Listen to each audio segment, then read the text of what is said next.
estate administration is when are the beneficiaries going to get their distributions. And that depends on the size of the estate and the type of assets that are in the estate. Right now, we've got a federal exemption of $5.49 million and a New York State exemption of $5.25 million. To the extent the estate is above those thresholds, we have to file an estate tax return, which would greatly prolong the time for making distributions from the estate. Typically, when we start the probate process, you can get the will admitted within a couple of weeks. From then, it's the executor having to gather the assets and oftentimes liquidating the same so that we have cash to distribute. And again, this depends on the brokerage firms involved, whether stocks were individually owned, and one of the big hang-ups can be real estate. If we have to sell a piece of real estate before we can make distributions, that can obviously prolong the estate.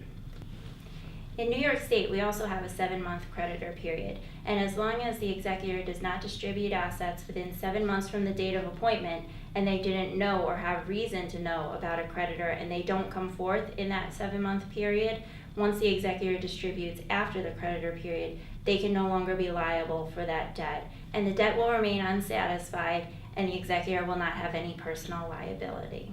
So typically, we're looking at around a year before distributions are made because we have to make sure we've got all the proper tax filings and that everybody is on board with the proposed distributions.